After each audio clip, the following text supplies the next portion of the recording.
G'day, mates. My name's Grayson, and I'll be your guide for this little excursion of ours into the Australian outback. Yeah!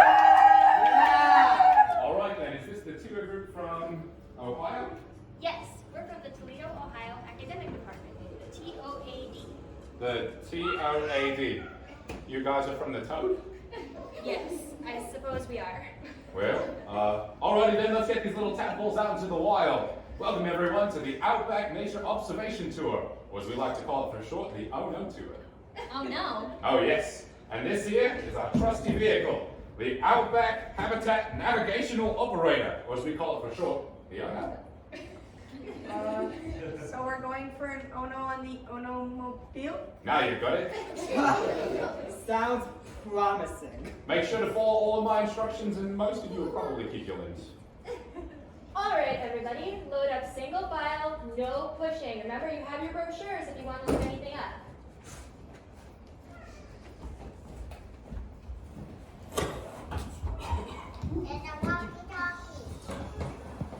Alrighty then, just a quick roll call before we get going.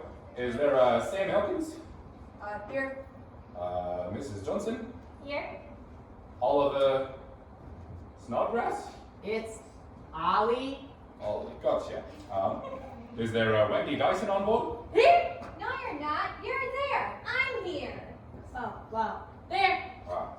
I take it that Wanda Dyson is also here. Or there. Alrighty then, that's everyone. Let's get rolling. I hope we see some cute koalas. I want to see some real life crocs. Here you go.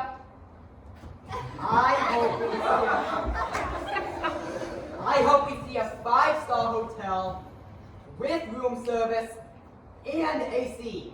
It is boiling out here.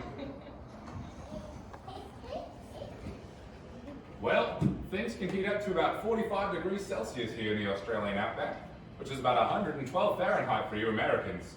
But don't you worry, if we keep moving, the wind will cool you down. On your right, you'll see Lake Torrance National Park, a popular destination for photography. Make sure to get permission before entering. This park has restricted access. Thunderstorms provide this lake with small patches of water in what is otherwise normally a dry lake. Boring. Who cares about a dried up, salty lake? Well, if you're not into dried up lakes, just a bit further down you can see Lake Erie, or as the locals call it, Kaitanda. Oh, I know this one. When it floods, this is the biggest lake in all of Australia because it's the lowest natural point on the whole continent. When it floods, it's as salty as seawater, but when it dries up, it's even saltier than the ocean water. Is that as salty as the Dead Sea in the Bible? No, not quite. The Dead Sea is actually about 9 times saltier. Lake Erie is able to sustain wildlife like fish and birds. The Dead Sea is far too salty for that. As far as we know, there aren't any fish that can handle those levels of salt. I guess the fish in the Dead Sea didn't evolve fast enough to handle the salt. Huh. Actually, there never were any fish in the Dead Sea. God knew that none of the animals he created could survive in those kinds of conditions, so he didn't put any in there. Hey, look, what is that? Good eye, mate. That there's a kangaroo, a marsupial native to Australia. Oh, he's so cute! Hi! Careful. We don't want to attract his attention. 9 out of 10 animals hit by a moving vehicle in Australia are kangaroos. They get stunned by all the lights and the noises from the car. They may or may not also have rabies. To your left, you'll see the city of Coober Pedy, famous for its rich opal mines. Opal's a precious gem. It's used mainly for jewelry. That's right, and you'll not find better jewelry in all the world than in the Outback Nature Observation Gift Shop. Be sure to buy something when we get back to remember your amazing journey through the Outback. Yeah, get your mom some special Oh No earrings.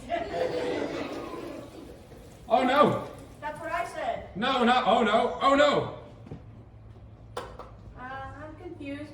Not surprising. The oh no is overheating. Oh no! Hold my fish! Oh no! Guys, stop, my head's spinning. Everyone get off just in case she catches fire.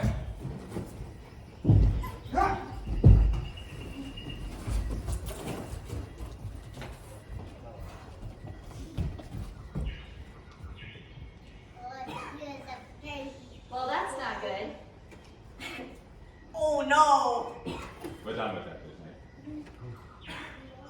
Can you fix the oh no? Well, I'll certainly do my best, but I may need to walk to the nearest town for some parts. You may stay here and don't go anywhere. The outback can be very dangerous at night. Freezing temperatures, wild animals, and even animal poachers could punch your card and it's lights out for the tap halls. Well, great. We are stuck out here in the middle of nowhere. I hope there are some snacks on the no. I hope we don't become snacks for some dingoes. But they'll never hurt us, right, Mrs. Johnson? Well, they aren't cousins with wolves, but you probably don't have to worry. Let's get the tent set up, and then I'm sure Mr. Grayson will be back in no time. He'll probably be gone so long. We'll devolve into monkeys.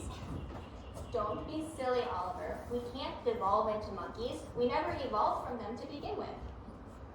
But what about that Lucy monkey person I read about? The book said it was proof that humans evolved from monkeys. Oliver, that was an outdated book with incorrect information.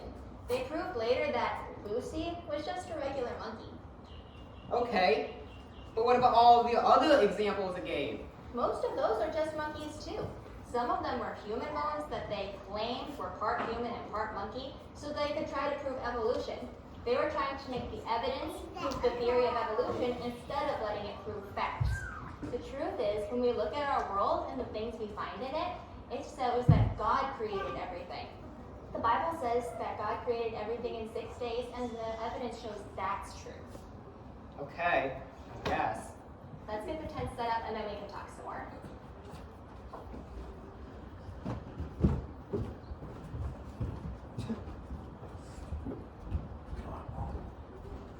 Well, what do we have here, Miles? Looks like this could be a big score for us.